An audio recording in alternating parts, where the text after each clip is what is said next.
the Forge Dominion podcast, and I am Martin J. And right now I have a special guest with us, Chef Mike.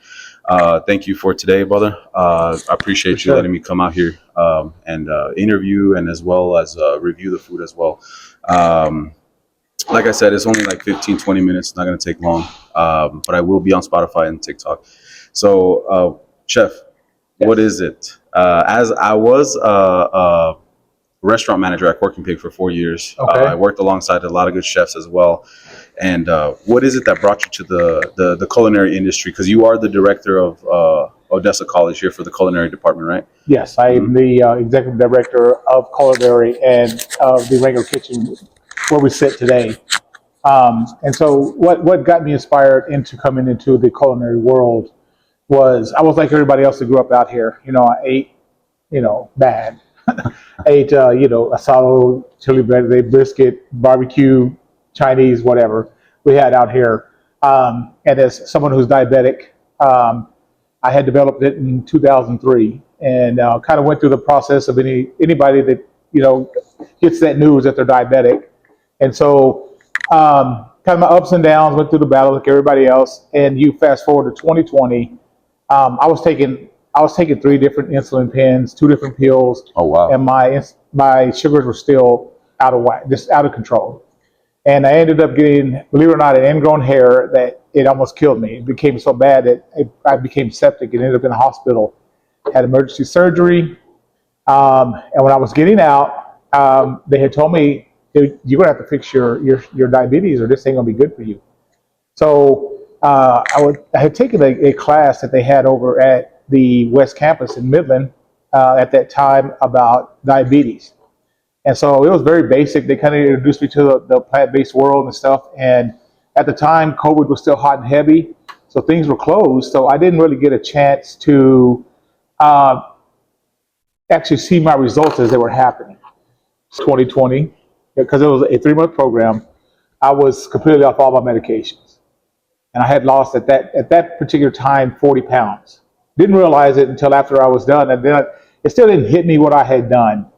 Until they asked me if I'd come and do a testimonial about my progress. I did.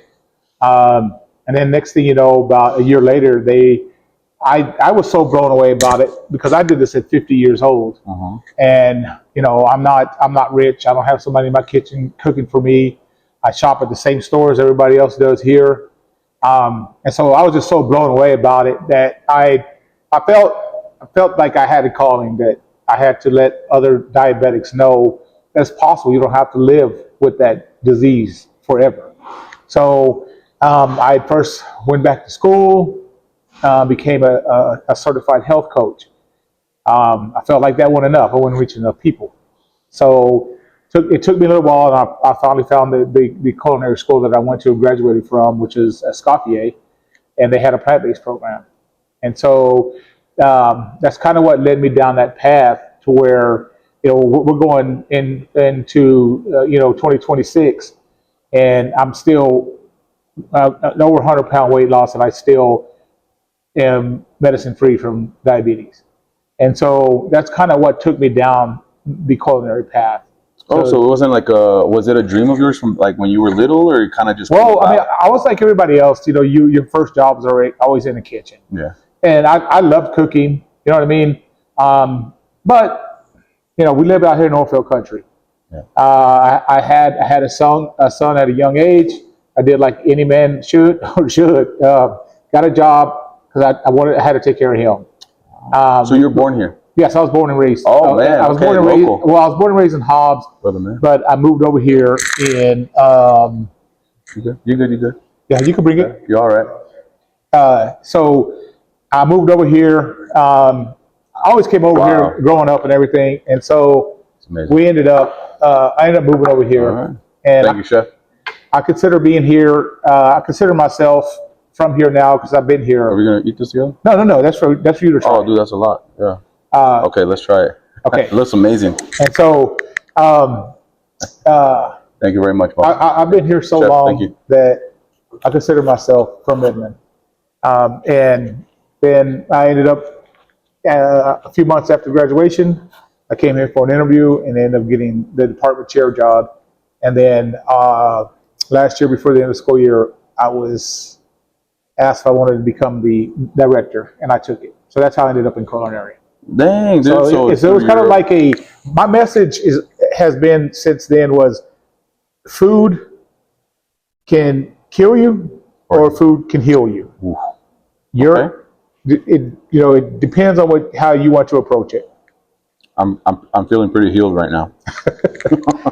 And so, like our approach to food is we don't buy, like we smoke our own briskets. We smoke our own turkeys for our turkey clubs. Our patties are handmade every day. We don't buy anything frozen. Really? Yes, our chips are made in house. The fries we do buy bagged fries. Just because I don't have a big enough staff to cut our own fries every single day. Mm-hmm. But yeah, I would say 97% of our menu is scratch made in house, and especially anything that we make on the bakery side is made in house. Right. So what is for the people that come to Wrangler's Kitchen? What is something that's like a signature dish from yourself at Wrangler's Kitchen? I would say my dishes vary because of the specialty I have of being plant based, and so we do those like on a special occasion. We don't have something that's set on the menu only because there's not enough people that come in yet that are plant based for me to have a variety to stay on the menu. So that's why we just run it as specials for right now. But we do have special. Yes, the plant based are that we do have a protein bowl that we use tofu on as the protein, and I think that's the only one we have that stays on the menu at all times. But it kind of fits in because the protein bowl could have brisket, it could have chicken. It just depends on the protein that you want to use. But for that particular one, we do have staff here they're like vegan or vegetarian or they're plant based, and so we do. Whenever we do, they're usually the ones that order what we do, and I try to get it out to the public as much as I can. I grew up in a different era, so I'm not real big on social media and all that stuff and how to do all of that. So, but the team here at Odessa College, they do try to help me get this stuff out. You know what? And it's cool for everybody who's in college, because I have a friend of mine who just transferred UTBB, but he was here for 2 years, and he has never heard of this. Yes. So he was very shocked when I told him, "Hey, I actually invited him today, but he couldn't make it." But he was super shocked that there was a kitchen here, and I would love to shine more light and hopefully use this platform to let everybody know that we're here. So, what are your days of operation here? So, our days of operation during the school year are Monday through Thursday. We're open right now. We're open for breakfast from 8 until 10. And then we switch over to lunch, and we're open until 2. And then on Fridays, we're only open from 8 to 12. 8 to 12. Yes, and we're closed weekends. But we do offer caterings. Caterings as well? Yes, okay. And we do have a food truck. I saw that. There was a little food truck outside. Yeah. So we're trying to really get out there. So even though the Wrangler Kitchen is closed, and also too, to keep in mind, we're also going to start doing night events. So we have a space over here that's called Old Cuisine that's set up just like a casual dining restaurant. Like you said you worked at Cork and Pig, so it's got tables in there with chairs and things. So the students actually use that once a term. Wow. In spring and in fall. The students put on a 3-course meal, and we sell it to the public for $15. Really? Yes. Oh, I see. They do that at Cork and Pig. I've done like little specials like that. Yes. But they do courses, right? You purchase them, and they come in, and you have like like the course meals where you kind of like you come up with the art for the day, right? Yes. And $15. Ours is that, and it's all student driven. The students. Wow, that's awesome. So we're getting ready to kick that off next month. I will be here. And so and like I said, it's just right here next door in the Old Cuisine. And so I don't know what he put in his burger, man, but it is amazing.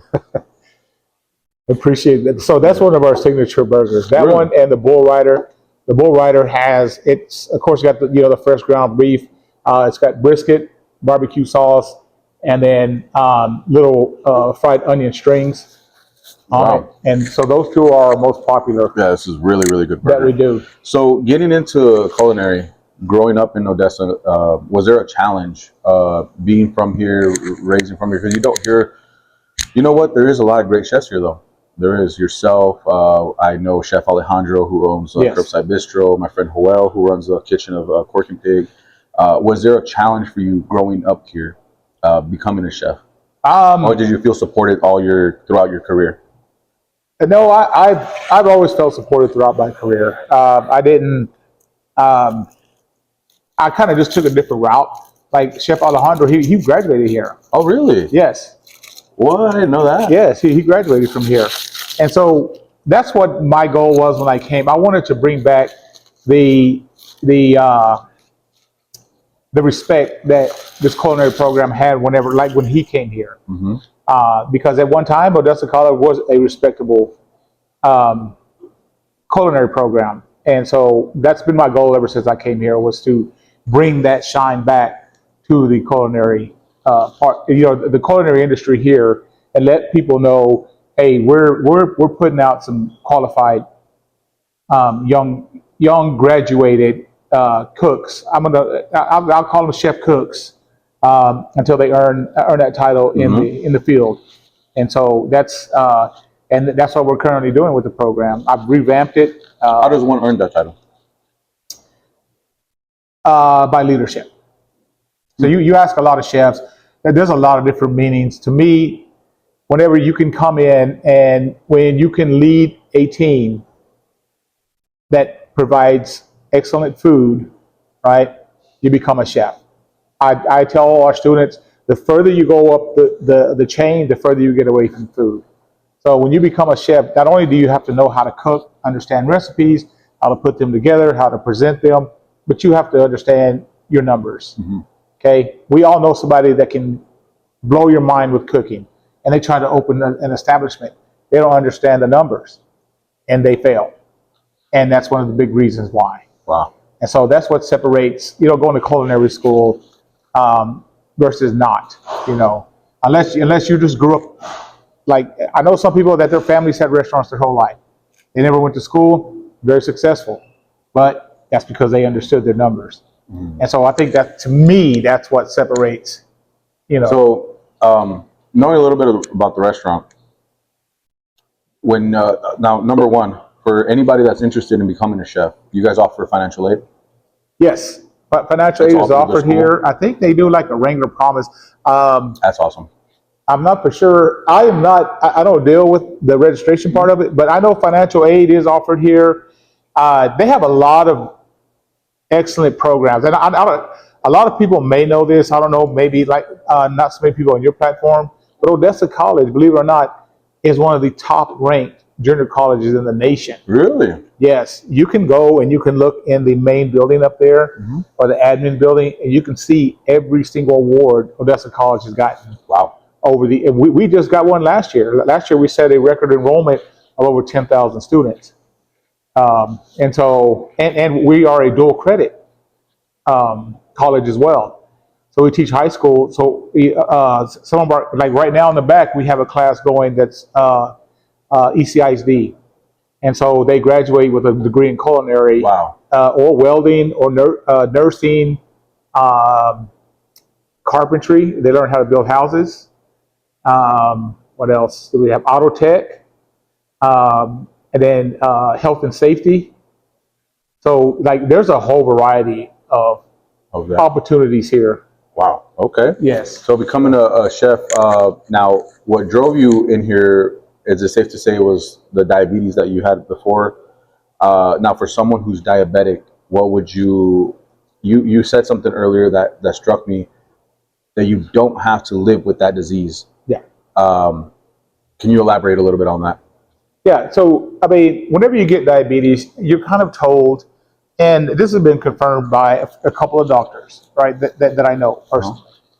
And nothing against doctors. I'm not saying anything against doctors. We need doctors. Yeah, absolutely. We need doctors.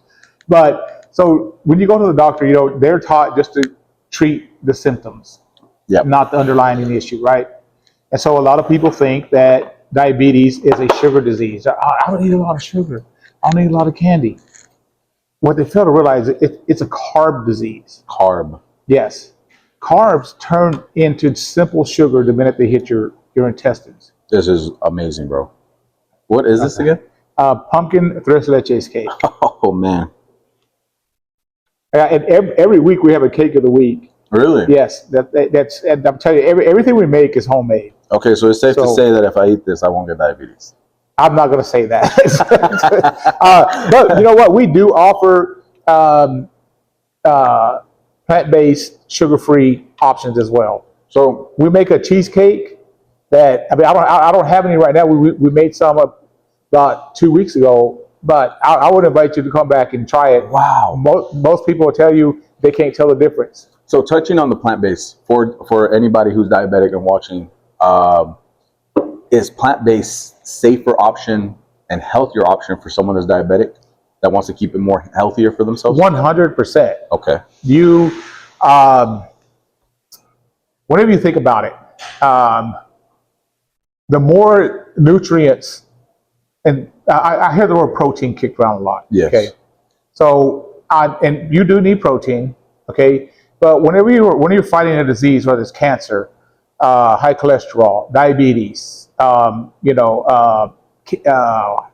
don't know, there's any kind of what's the word I'm trying to think of? Life-threatening or chronic disease, chronic illness. There you go. Your body needs nutrients in order to fight that, right? Mm-hmm. So whenever you eat things that are full of fat and full of simple carbs, right, your body, believe it or not, spends all that time fighting the fat, the simple carbs, trying to break it down in your body. When you feed your body the nutrients it needs to survive, your microbiome within your gut, right? That is how you heal yourself. Huh. When you get your microbiome in your gut correct, I would challenge anybody to give it a try. The biggest issue that I have, or that I have seen, as I have people reach out to me, they're like, "Hey, bro, I have an ulcer on my foot, or my numbers are real high," and I tell them, "Hey, dude, it's not easy." Usually I call it the 2-week challenge, because 2 weeks has just seemed to been the time that people come in and they're like, "I want your help. I'm going to do it. I'm ready." Because I tell you, I'm honest with everybody. Look, don't waste my time. I'm not going to waste yours. I'm going to give you valuable knowledge to change your life, not mine. Mine's already changed. Right. And 2 weeks has been, they're like, I can't do it. I can't. I say, no, you don't want to do it. Yeah. And and sadly, a couple of times, I've seen friends they would drop off kind of the face of the earth for a little while, and I'll see them again, and their foot's gone or their leg's gone. And so they're like, "Man, I should have listened to you, man." So yeah, anybody that's out there, I'm telling you, you don't have to live with diabetes. Diabetes is very curable. And I tell you this as someone that lives here, shops here, just like you, everybody else. I shop at the same HEB, United, Lowe's. I go to the farmers markets. So it's not like I'm doing anything different, or anything that's impossible. So this statement, it's a bold statement, right? And it's a true statement because it comes from you, which you had diabetes. Is it something type 1 or type 2? Does it affect anything, or any type of diabetes? Any type of diabetes. Wow. Okay. Yeah. Type 1, type 2. That's amazing. You know what I mean? You got, it has to be a lifestyle change. Diets don't work. It's proven time and time again. Yeah. Okay. You could go on a diet today. You could drop 60 pounds. Be all like, "Man, I feel great," and then start eating again. And then, bam, you gain 80 pounds back. Yes. Okay, we all know the story. It happens. And so it has to be a lifestyle change. That's why it's called, it's called a whole food plant-based lifestyle. You know what I mean? And all I've managed to do is almost anything you see right here, I can make a plant-based version of it. Really? A healthy, sugar-free, plant-based version of it. That's awesome. Yes, and I have researched. I've been in this thing, like I said, since 2020. And I have dove my head into. I have AP flours that are very, very low carb, high protein, high fiber, high nutrient rich. So I have researched so many things, and I failed. I've had recipes that just didn't work, but I've gotten pretty good at my craft now. And also too, one thing that I do, I feel that's a little bit different is uh, other plant-based chefs that went to the same school I graduated with, or that my instructors have got me a connection with. I hold meetings with them on Zoom meetings, and so we all keep each other up to date with what's going on. That's awesome. So I know what's going on in Atlanta, Indiana, Washington, Maine, what's going on in that plant-based world, and so and we all have a story. Absolutely. We all have a story that what going plant-based cured for us, and so I like to feel that gives me an advantage over most plant-based places, and I'm not going to throw anybody under the bus, but it drives me personally crazy whenever someone says, oh, we have plant-based options or we have vegan options, and then you go and it's very bland, or it's just the Beyond Meat. So not just plant-based has to be bland. It can be flavorful. It could completely be packed with flavor, just like the food that we're used to eating. It does not have to be bland. Well, plant-based, diabetic chef. Yep. What is one thing you can tell the public or anybody interested that's diabetic, that's into plant-based, that wants to get into culinary? What is one piece of advice that you can give the world right now with your knowledge and your background? Don't wait. That's it. Don't wait. Don't wait. Don't wait. Just do it. Just do it. The longer you wait, the more it won't get done. You know what I mean? I was in your shoes. Whoever's out there listening that has diabetes, I was in your shoes. Yeah. You know what I mean? I know exactly what you feel. I know exactly how you feel. I know exactly how you feel when your sugar's high, when your sugar's low, the ups and downs of insulin. I know your struggle because I've been there. I've done it. Okay. And so, don't wait. That's the most advice. The biggest advice I can tell you, and it's just two simple words. Don't wait. Don't wait. I like that. Chef Mike, thank you for sharing your passion with us. Oh yeah. The culinary arts, knowledge in diabetes that is reversible. Yes. And this delicious food from your sous chef and your arts that works behind the scenes of all this. I appreciate your time. Yes, sir. Thank you.